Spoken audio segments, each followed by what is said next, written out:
Bonsoir, on poursuit notre série d'entretiens avec des candidates aux élections européennes ce soir en présence de Karima Delli. Bonsoir, vous êtes candidate donc en 6e position, si je ne me trompe pas, sur la liste Europe Écologie Les Verts, emmenée par Yannick Jadot. Et vous vous apprêtez à publier chez Actes Sud dans quelques jours un retour sur la crise du Dieselgate. On va peut-être en parler au cours de l'entretien. Mais d'abord, la première question vous est posée par Pauline Graul. Oui, alors on est dans une période un peu particulière et qui vous est plutôt favorable, avec une multiplication des marches pour le climat, une mobilisation de la jeunesse inédite, une pétition qui s'appelle l'affaire du siècle, qui a rassemblé plus de 2 millions de signatures, donc c'est quand même énorme. Donc vos thématiques sont très présentes dans le débat public, donc c'est a priori un atout pour vous. Et en même temps, il y a à gauche aujourd'hui... il y a de la concurrence, donc tout le monde est devenu écolo, France Insoumise, Place Publique, Génération, bon voilà. Quelle est votre singularité aujourd'hui dans ce paysage-là ? Nous, on est acteurs et on fait. C'est pas nouveau que nous, on porte comme seul objectif de dire maintenant, il est grand temps de régler la question du climat. Parce qu'on n'a plus le temps, en fait. Tous les rapports nous le disent, on n'a plus besoin de conférences, on n'a plus besoin de grands mots, parce que tous les mots ont été utilisés. Je crois qu'aujourd'hui, c'est l'urgence. Il nous reste 10 ans. 10 ans pour faire autre chose. Et qu'on voit que, tant mieux si les autres partis en parlent, mais aujourd'hui, moi, ce que je vois, c'est que nous, au sein du Parlement européen, en tout cas, on fait. Alors parfois, c'est dur, parce que c'est vrai qu'on est minoritaire, mais on a été vraiment les lanceurs d'alerte de ce Parlement européen sur les grands combats écolos. On aura l'occasion d'en parler. Maintenant, je crois qu'il faut arrêter de croire que l'écologie, c'est un gadget, que c'est se donner bonne conscience parce que c'est dans l'air du vent. Là. Donc vous dites que les autres, en gros, ils sont dans le vent, mais qu'ils n'y croient pas vraiment ou... Non, il y en a qui sont sincères, justement. Moi, je n'ai pas de problème avec les personnes, en fait. Quand je vois au Parlement européen, je travaille bien avec Younous Omarjee, avec Christophe Ballas, etc. Mais je ne comprends pas aujourd'hui, c'est la première élection où on nous dit les écolos ne partaient pas tout seuls. On est toujours partis tout seuls. Les écolos, c'est pas nouveau. C'est une élection proportionnelle, nous avons un programme et nous allons le porter. Voilà. Alors, pour rester un petit peu sur la question de la liste, voilà, il y a eu ces derniers temps une polémique sur la numéro 2 de la liste, qui est Michel Rivasi, et qui a été accusée par la ministre de la Santé, Agnès Buzyn, d'être vaccinophobe, enfin en tout cas officiellement anti-vaccin, dit la ministre de la Santé. Qu'est-ce que vous en pensez, vous ? Nous, on est très clairs. Nous, on est pour les vaccins, mais on est contre les lobbies.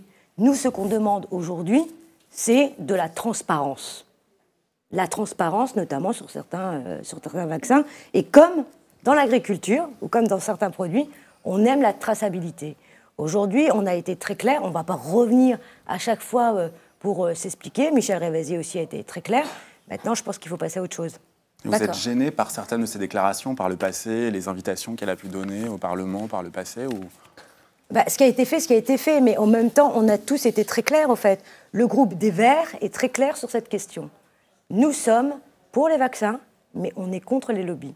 On est contre ce lobby pharmaceutique aussi, qui fait à chaque fois, justement, cette espèce de pression pour ne pas rendre des comptes.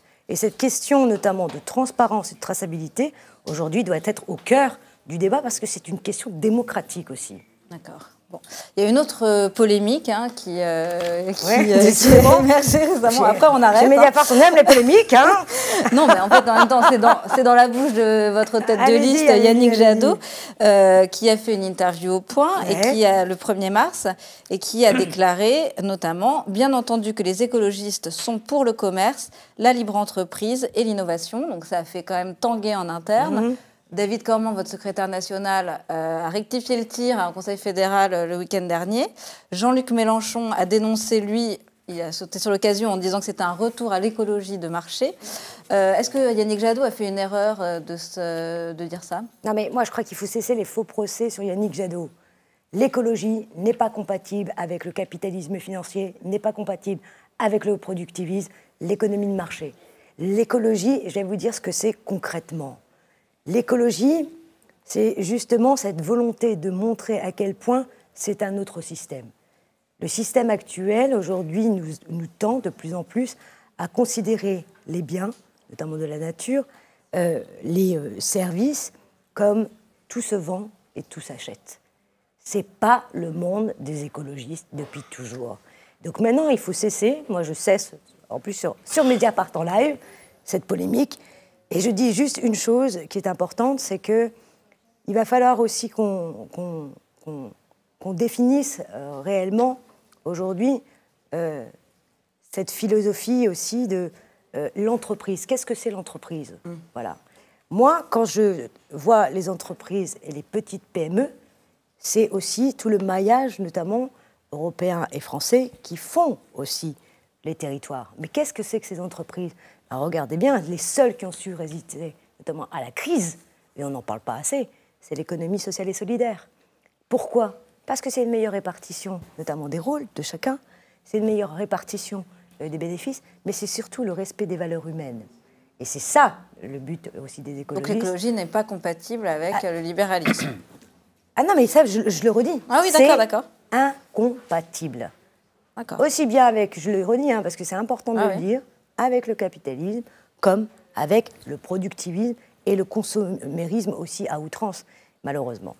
Alors dans le même entretien, Yannick Jadot parlait aussi d'un futur contrat de gouvernement, où le fait que les Verts, le prochain groupe des Verts au Parlement européen, à partir de l'été 2019, allait essayer de négocier un contrat de gouvernement et du coup le soutien peut-être à un président ou une présidente de la Commission européenne. C'est comme ça que ça marche. La question c'est jusqu'où vous êtes prêt à aller et voilà, est-ce que vous iriez par exemple jusqu'à vous entendre avec certains pans de la droite, du PPE, peut-être les plus modérés du PPE, pour vous entendre sur le nom d'un candidat pour la présidence de la Commission. Est-ce que ça, c'est possible depuis le groupe des Verts aujourd'hui ? Il y a d'abord la première étape. Ouais. La première étape, c'est de dire, vu les projections aujourd'hui, il n'y aura plus le monopole de ce fameux groupe du PPE comme ce fameux groupe social-démocrate. Oui, donc ce qu'il faut expliquer, pour l'instant, c'est vrai qu'ils archi-dominent la vie politique au Parlement. C'est ça qu'il faut dire aux téléspectateurs. Voilà. C'est de dire qu'au Parlement européen, il y a deux groupes qui dominent, c'est le PPE et c'est le Parti socialiste et démocrate. Et tous les deux, c'est « je te tiens, tu me tiens par la barbichette ». C'est-à-dire, je te donne la présidence, notamment de la Commission européenne, alors moi, je te donne la présidence du Parlement européen, etc. C'est terminé. Ça ne marche plus comme ça. Pourquoi ? Parce que personne aura une majorité demain. Maintenant, la véritable question, c'est cette première étape. C'est la Commission européenne qui, aujourd'hui, on va mettre à la Commission européenne. Donc là-dessus, je rappelle que les eurodéputés sont appelés à se prononcer et peuvent éventuellement rejeter le candidat qui sera proposé par le Conseil. On n'est pas du tout sur... Bon, on l'a vu lors du dernier vote avec notamment M. Juncker, contrairement à certains de gauche, socialistes en l'occurrence. Socialistes, français, on a tous voté contre la candidature de M. Juncker, parce que le logiciel n'est pas le nôtre. Et donc on voit bien qu'on n'est pas surtout sur la même longueur d'onde. Là, aujourd'hui, on a deux candidats. On a Ska Keller, qui est notre chef de groupe, qui est allemande, qui s'est beaucoup battue et qui continue à se battre, notamment pour le droit des réfugiés. Et on a Bas Eickhout, qui a beaucoup travaillé avec moi, notamment sur tous les objectifs climatiques et sur le Dieselgate. Donc une eurodéputée allemande, un eurodéputé néerlandais, et ces gens-là sont vos candidats naturels pour la présidence de la Commission. Voilà. Il y a peu de chances que les Verts aient une majorité au soir de fin mai 2019. Pour l'instant, on ne sait pas. Oui, mais parce que justement, c'est ça qui est extraordinaire. C'est-à-dire qu'on voit cette vague verte qui arrive partout en Europe aujourd'hui. On ne sait pas du tout quels vont être aussi les autres partis politiques qui pourraient nous rejoindre. Ça peut être des Podemos, on ne sait absolument pas aujourd'hui. Donc la recomposition, elle est très claire. Aujourd'hui, on a deux candidats. Nous allons pousser pour faire en sorte que, oui, l'écologie, demain, puisse être un des indicateurs clés sur cette Commission européenne. Et dans un premier temps, on ne négocie absolument rien avec qui que ce soit dans la mesure où nous avons deux candidats. Mais vous excluez pas non plus de fait, par exemple, comme on aura un paysage plus morcelé apparemment, avec des partis politiques qui seront un peu moins forts, enfin PPE et SND, les sociodémocrates qui seront un peu moins forts, effectivement, vous excluez pas que peut-être vous allez négocier avec les uns ou les autres, avec une partie de la droite par exemple, des alliances au coup par coup, voilà. De toute manière, il n'y a aucun, et là il faut le dire à vos téléspectateurs, il faut être dans l'honnêteté. Allons-y. Il n'y a aucun projet au Parlement européen qu'un groupe politique peut gagner tout seul. Ce n'est pas vrai. Et vous savez très bien comment marche la logique. Monsieur Ludovic Lamant. Lamant. Il y a un nom qui a circulé. Il y a un nom qui a circulé. En tout cas, ce qui est clair, il faut. Non, mais ça, c'est important. Il y a la question de Michel Barnier qui s'est posée derrière ça, puisqu'il est cité. Alors, je ne sais pas où on en est des rumeurs, mais c'est une option. Philippe Lamberts, qui est un eurodéputé belge écologiste, a dit mais pourquoi pas, qu'il n'excluait pas ça. Vous, par exemple, est-ce que vous pourriez voter pour Michel Barnier comme président de la Commission, ancien ministre, chiracien, etc. Est-ce que c'est possible ? Il y a deux choses. D'abord, Michel Barnier, actuellement, il est négociateur en charge du Brexit. Le Brexit, j'espère qu'on aura l'occasion d'en parler dans les questions. C'est pas terminé. Il est encore négociateur. Là, vis-à-vis de ce qui va se passer, il restera peut-être négociateur. Ça, c'est la première chose. Il faut faire attention. La deuxième chose, moi, je le dis très clairement, c'est que pour l'instant, moi, j'ai des candidats. Si, aujourd'hui, ils n'y arrivent pas, je me poserai la question en temps et en heure. C'est tout. Mais maintenant, ce que moi, je veux, c'est que... On nous a dit que c'était la commission de la dernière chance. Vous avez vu le résultat ? C'est une catastrophe. Les gens aiment moins l'Europe. L'effet qu'aujourd'hui, on ne comprend toujours pas le fonctionnement de l'Union européenne. Et troisièmement, c'est qu'on voit partout en Europe des reculs sur tous les droits sociaux, les droits des femmes, on en parle jamais assez, et sur la question climatique. Maintenant, la véritable question, c'est comment nous... Et moi, j'ai qu'un objectif. Il est clair et net, c'est que demain, l'Europe devient leader du climat. Parce que j'ai l'impression qu'on ne comprend toujours pas qu'il y a vraiment urgence, quoi. Non, juste encore une question de stratégie politique, parce que... Vous aimez bien la stratégie politique, mais non, parce qu'au Parlement européen, c'est vrai que c'est compliqué de construire des majorités, vous l'avez dit, et donc on se pose ces questions-là pour essayer justement, pendant la campagne, de savoir comment vous allez un peu vous y prendre dans les semaines suivantes après l'élection. Pascal Durand, qui est de la délégation Europe Écologie Les Verts, lui a fait un choix différent du vôtre. Urgence climatique, il a à peu près le même discours, mais il dit... je suis prêt, en gros, à aller sur une liste La République En Marche. Alors, j'avais retenu sa citation, parce qu'il ne veut pas se résoudre à rester à la fenêtre, regarder les régimes autoritaires, les nationalistes et l'extrême droite monter inéluctablement. Est-ce que vous êtes posé la question, vous aussi, de faire le même choix stratégique ? Pourquoi vous n'avez pas fait ça ? En quoi vous divergez avec lui ? Moi, je suis écologiste et je considère aujourd'hui que, même si on n'est pas très nombreux, nous, les écologistes, on arrive à gagner des batailles. Moi, j'ai une philosophie qui est assez claire, c'est de me dire... alors, tout le monde est un peu aussi, il faut faire attention, ce fantasme. Hein. Au Parlement européen, on n'aura pas une vague d'extrême droite qui va arriver. Ils auront un peu plus de députés, certes, mais ils ne seront toujours pas majoritaires dans ce Parlement européen. Donc, on va toujours pouvoir lutter pour plus d'Europe, mais une réorientation de l'Europe. Donc, je ne crois pas que ce soit un bon argument. Et en plus, on ne se pose pas les vraies questions. Les vraies questions, c'est pourquoi, dans certains pays, il y a une montée des populistes et de l'extrême droite. Ça, c'est notre combat dans les 5 ans à venir. Pourquoi ? Tout simplement parce que les questions d'ordre, notamment social, aussi on a beaucoup parlé de la question d'immigration, je pense que l'Europe a perdu une des grandes valeurs fondamentales, c'est sa solidarité. La solidarité n'a pas été réanimée en Europe. Et ce qui fait que, justement, le fait d'accroître les inégalités, d'avoir perdu la solidarité, d'avoir aussi oublié toute la question de la démocratie, eh bien, on a laissé le tapis rouge à quoi ? Aux extrêmes et aux populistes. Vous dites que Pascal Durand fait un mauvais choix. Non, je ne dis pas qu'il fait un mauvais choix. Je respecte son choix, mais son choix n'est pas le mien. Vous-même, vous aviez pensé pendant un moment aller à la REM Non, alors c'était marrant parce que moi, je n'étais pas à vendre. Je suis désolée, chers téléspectateurs. Je sais qu'il y a beaucoup de partis de gauche et même d'autres qui m'ont appelé en disant « ce serait bien que tu sois sur ma liste ». Moi, je suis écologiste, je reste écologiste. Mais sur le pari, un peu l'urgence, vous dites « ok, l'extrême droite ne va pas être si forte, etc. » Mais en même temps, vous avez bien décrit tout à l'heure un paysage morcelé, il faut des alliances. Et donc, quelque part... Mais la nouvelle alliance est là. Et moi, je me suis rendu compte... On a du mal à voir, parce que un des points de l'argumentation chez Pascal Durand, c'est de dire, en gros, on a un groupe, on l'a vu tout à l'heure, il y avait un graphique, c'est en gros 50 députés sur 750 pour les eurodéputés écologistes. Comment on fait pour être plus fort et peser davantage que ce qu'on fait quand on pèse à la marge? Je vais vous expliquer très simplement. Ça fait 2 mandats que... Voilà, vous en êtes à vos 2 mandats. Je me suis rendu compte que, justement, on a besoin des citoyens. Et le Dieselgate a été une super preuve. Je vais vous raconter très simplement. Alors allons-y sur les Dieselgate. C'est-à-dire que moi, j'ai été nommée rapporteure de la mobilité urbaine durable au sein de la commission transport. Je n'étais pas encore la présidente. Et je me suis rendu compte que moi, mon urgence, c'est vraiment la santé publique. Et notamment le droit des consommateurs. Et quand je vois que le diesel est aujourd'hui cancérigène, que l'OMS dit en Europe, c'est 500 000 morts prématurées, dans ce rapport, je disais les voitures diesel en dehors des centres-villes, par exemple. Rien que ça.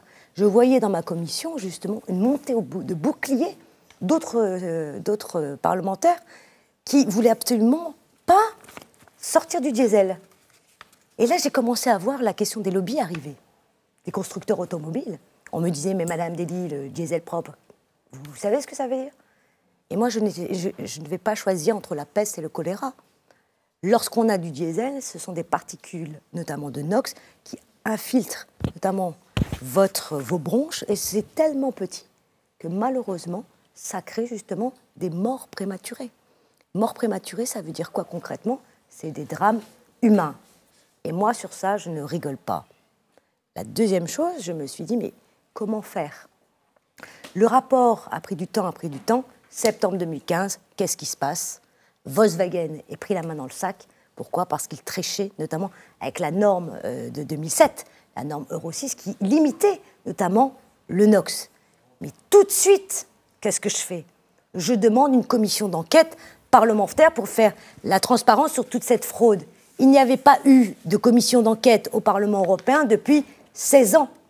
La dernière enquête, c'était sur une enquête sanitaire, c'était la vache folle. Vous voyez? Et je me suis dit, alors c'est vrai, au début, même dans mon groupe, on me disait, bonne chance, ça va aller. Et c'est là où j'ai réalisé à quel point j'avais besoin des citoyens. J'ai fait, avec mon collègue Florent Marcellesi, qui est un député espagnol, on a fait une pétition sur Change, et là, on a vu les citoyens venir. Ils ont signé. Au bout de quelques heures, on avait plus de 130 000. Et grâce aux citoyens, on a pu mettre la pression aux autres groupes politiques et aller chercher les signatures. Et finalement, parce que ça, c'est important, on a eu cette commission d'enquête. Mais entre-temps, on a eu des rebondissements exceptionnels. Parce que quand vous dites on est minoritaire, il y a aussi... Et tout à l'heure, j'ai dit lanceur d'alerte, parce que durant ce scandale, il faut savoir qu'on invente des mots en Europe pour ne pas regarder. Il y a beaucoup d'opacité, notamment ce 28 octobre 2015, où il y avait ce qu'on appelle une comitologie. Alors, je vous explique, très chers téléspectateurs, très rapidement, c'est que lorsqu'on a des problèmes techniques en Europe, eh ben, on renvoie ça à des groupes d'experts. Ce groupe d'experts, c'était des constructeurs automobiles qui réunissaient notamment l'ensemble des ministres de l'Environnement, qui étaient représentés à l'époque par Mme Ségolène Royal, qui était représentée par son représentant français. Et là, ils ont décidé quoi? Alors qu'on était en plein scandale Volkswagen, ils ont dit, bon, bah, vous ne savez pas respecter les normes de 2007. C'est pas grave, vous pouvez dépasser les normes encore de 110% jusqu'en 2020, et après 2020, encore de 50%. Mais là, mon sang n'a fait qu'un tour. Ouais. Je suis désolée. Et je ne vous raconte pas tout parce qu'il fallait lire le livre. Oui, voilà.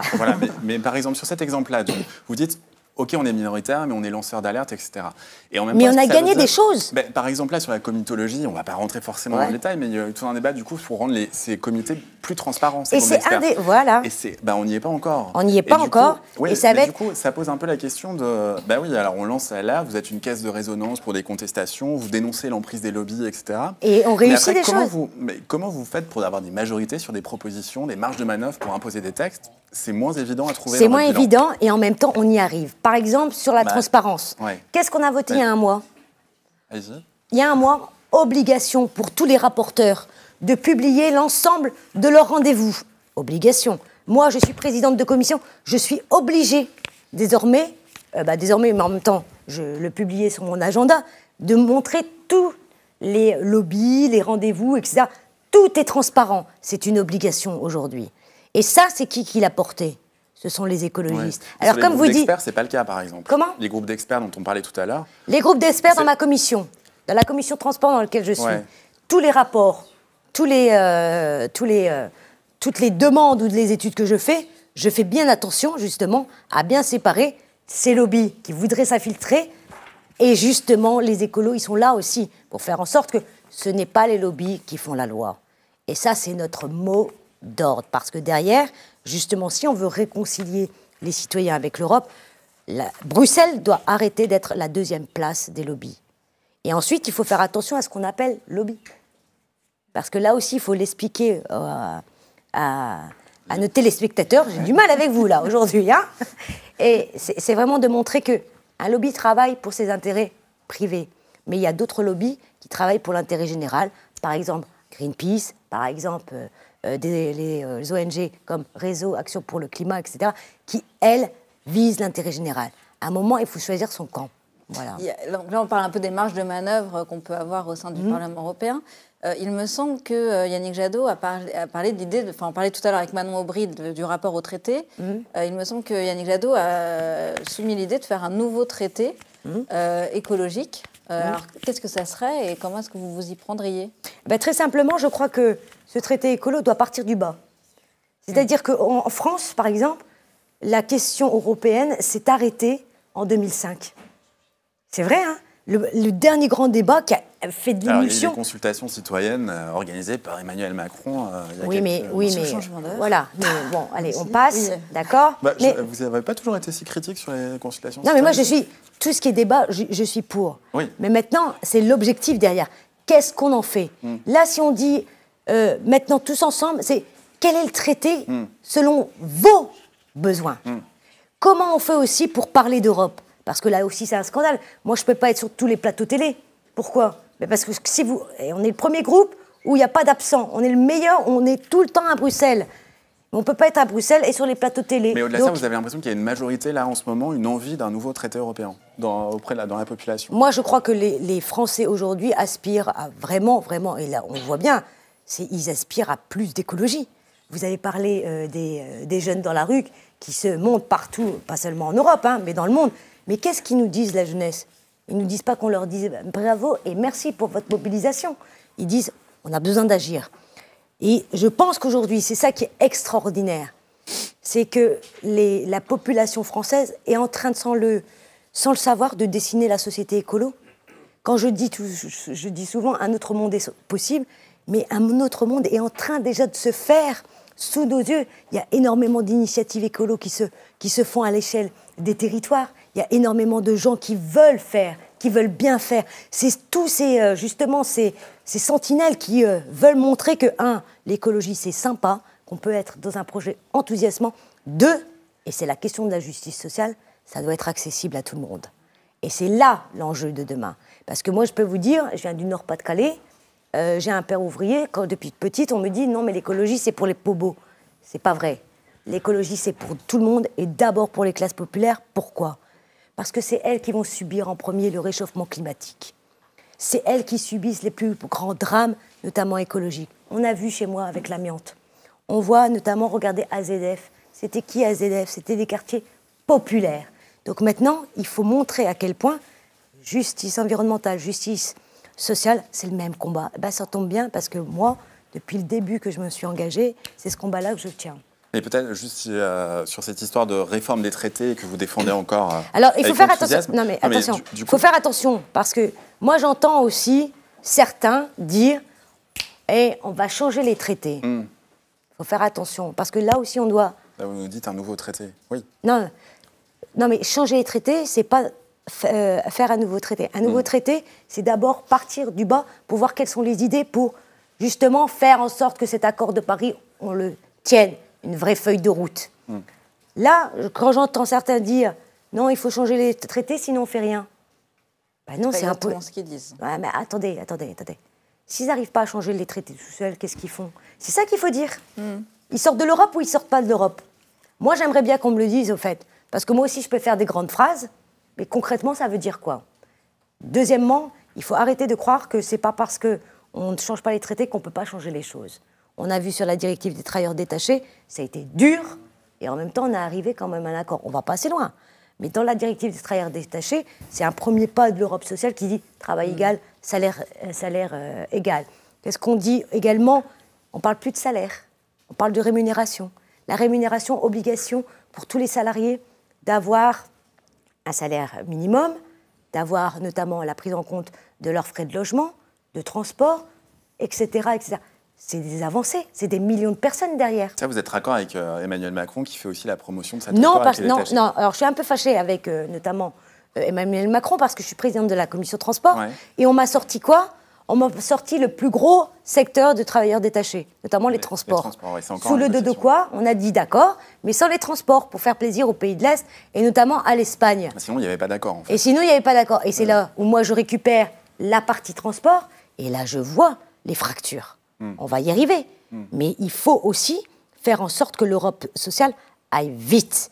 Mais pas au détriment, notamment, de ces travailleurs qui ne doivent pas être des travailleurs de seconde zone.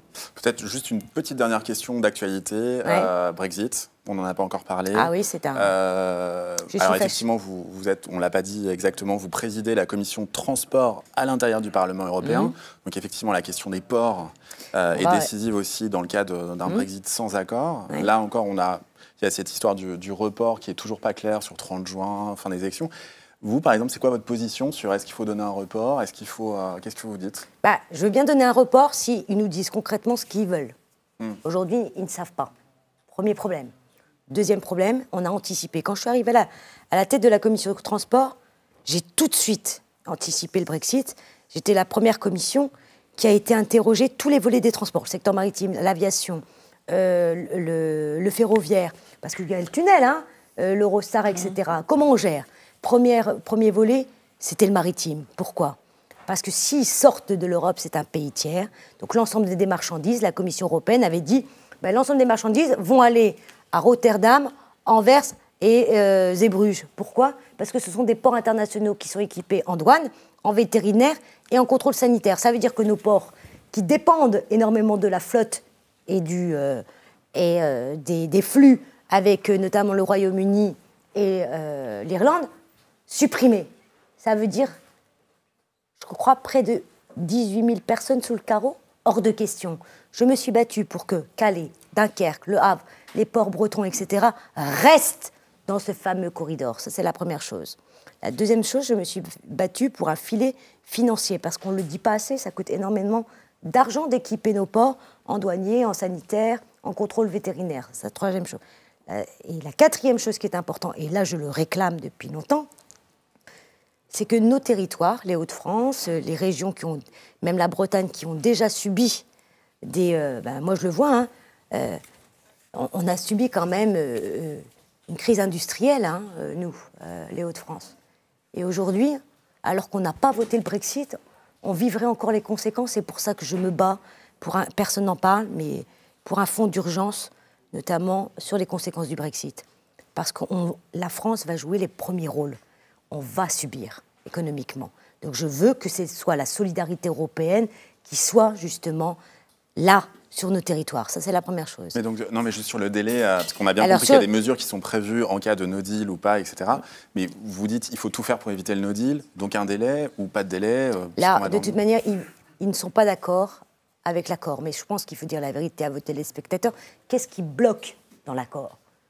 Ce qui bloque dans l'accord, c'est juste la frontière avec l'Irlande. Et tant qu'on n'aura pas trouvé ça, ça n'ira pas. Bon. La deuxième chose qui est importante, c'est que moi, je veux bien leur donner un délai supplémentaire, mais à une condition, qu'ils nous disent concrètement ce qu'ils veulent. Et pour l'instant, ce n'est pas clair, même sur le choix des élections, parce qu'on ne sait pas s'ils vont présenter, par exemple, des candidats. Et sur quelle campagne ils vont faire. Vous vous rendez compte? Et moi, j'ai une petite pensée quand même pour nos voisins britanniques, et notamment les plus fragiles, parce qu'on leur a menti. Ils recevaient des financements européens. Du jour au lendemain, ils ne recevront plus, notamment dans les territoires ruraux, et surtout que leurs marchandises qui vont arriver, comme il y a des contrôles douaniers, etc., ça va coûter plus cher. C'est le double effet qui se coule pour les plus pauvres, alors que là, on voit bien que l'intérêt de l'Europe, c'était de les protéger. Ok, merci beaucoup, Karima Deli, d'avoir accepté l'invitation. Je laisse ma place à Romaric Gaudin dans quelques secondes. Place à la liste du PCF dans quelques instants. Avec une autre ch'ti. Ouais. Pauline, à tout de suite. À tout de suite.